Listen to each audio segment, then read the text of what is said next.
Alright, let's talk about how ion selective electrodes and pH meters work. So basically, these are sort of similar to what we've been talking about. They all sort of depend on a potential difference. But they're actually not redox processes. But they are electrodes that are designed to respond selectively to a single analyte, ideally at least. And we're going to talk about that a little bit more later on. So there's several different types. Just generally, you don't need to know this. I just want to make you aware that there's a bunch of different kinds. There's glass ones, solid state ones, liquid-based, and compound electrodes. So basically, here's how they work. You have a reference electrode in the external solution, and then you also have your internal, you have your ion selective electrode, and inside that you have your internal reference electrode, you have a filling solution, and then there's an ion selective membrane that goes in between the filling solution and the analyte solution. So let's take a little bit closer look at that. So basically you have the internal filling solution where you have C is our analyte in this case. So you have some C and some anion. And so you have an equilibrium that's established between this surface where you have the membrane that also has the analyte in it. So you have equilibrium established at this boundary between the solution and the membrane. So on the other side, you have also an equilibrium established between the membrane, which has a lot of the analyte C in it, and the solution. And so you have a little bit of desorption or migration of the membrane C plus into solution until you establish equilibrium. And so the charges build up differently. You have a charge difference between the inside where you have a 1 degree of deprotonation or desorption, and then you have the other side where you have a different charge separation. So that difference in the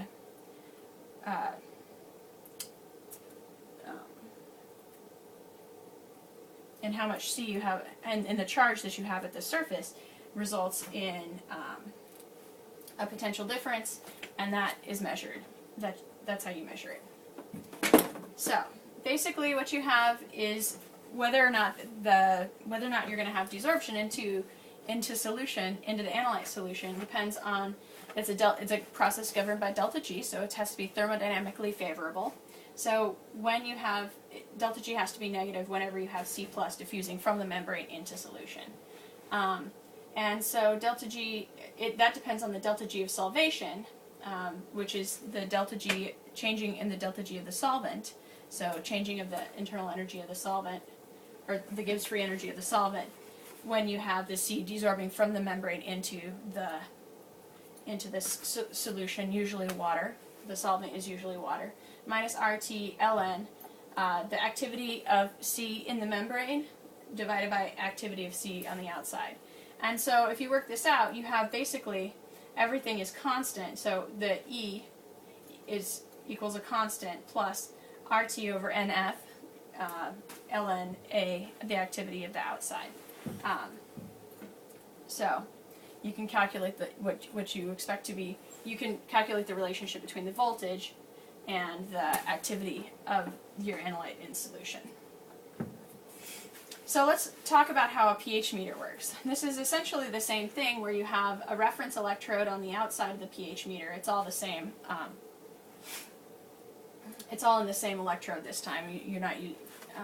So you have your reference electrode here, which is your standard AgCl solution, sort of the same as the reference electrode we've looked at before, and that's all drawn over here. And then on this side, except for this green part, so it's a cylinder, and so you can imagine this is like cross-cutting through the cylinder. So on this side, you're in the middle, you have another Ag wire coming in with AgCl paste, and then you have a solution that's saturated with respect to silver and chloride that's also acidic. And so you have 0.1 molar HCl on the inside. You have a salt bridge in between the indicator electrode and the reference electrode solutions to maintain charge neutrality. And so let's take a little bit closer look at what's going on at the surface of this is the glass that's in contact with the external solution that you're trying to measure the pH of. So let's take a little bit closer look at what's going on with this glass. This is the glass layer. So this is super zoomed in. So we're looking at a little bit of you have dry glass in the middle, so glass that's only got sodium in its lattice. And then on each side you have this hydrated glass, where on this side you have equilibrium established between the surface siloxane groups and the H plus in solution, so surface H plus versus aqueous H plus. So you have equilibrium established there, and it's in a hydrated glass setting. And then here on the outside you have essentially the same thing, and so then you have absorption or desorption of H plus from the surface, depending on how much is present. And so as a result, you can have a charge buildup, a difference in the charge on the inside and on the outside, and that's what you can measure using the pH meter. So that's how you measure the H plus of the outside solution. So there's a bunch of places where you can get some errors in this type of thing, in this type of measurement. So your calibration standards, my pH calibration standards are only, plus or minus 0.01. You can have a junction potential that's up to 0.01 pH units. So that's another source of error. And so you can also have alkaline error, where you have sodium competitively absorbing on the outside of the glass, when you're trying to measure pH, and it's competing with the protons to absorb onto the surface. And so it looks to the pH meter, to the glass surface, similar to H plus, and so it can absorb, and you're actually measuring sodium, but what you are trying to measure is H plus. And it can also happen with potassium, but it's monovalent cations.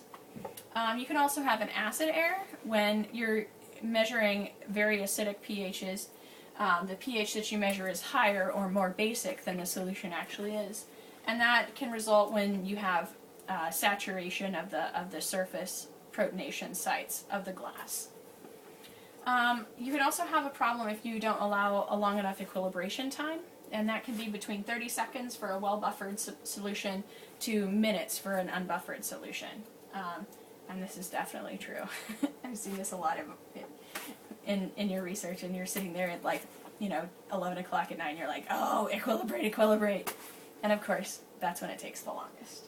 Alright, so then you can also, if your glass isn't well hydrated, then it doesn't interact, the protons can't absorb and desorb from the surface the way that they're supposed to, and so you have to have the hydrates, or electrodes, pH electrodes have to hydrate the same way that we do, and so you need to keep them hydrated if you want them to measure well.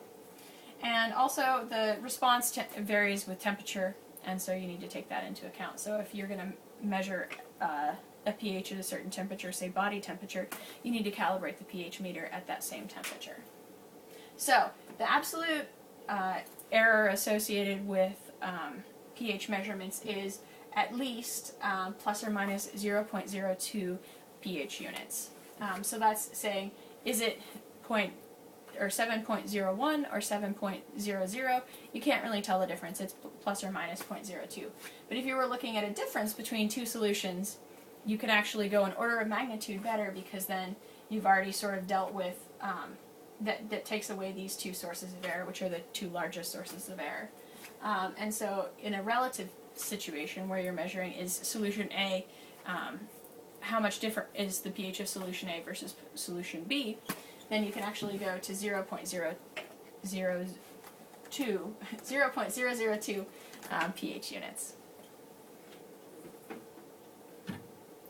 Alright, so if you think about the Nernst equation, a pH meter should respond 59.16 millivolts for every unit of pH change, or pH unit change that you're observing.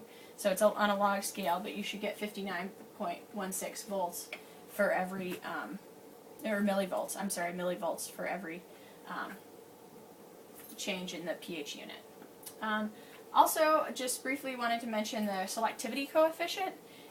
so this is how you calculate it. It's basically the activity coefficient equals the response to the potential interferent divided by the response to the analyte.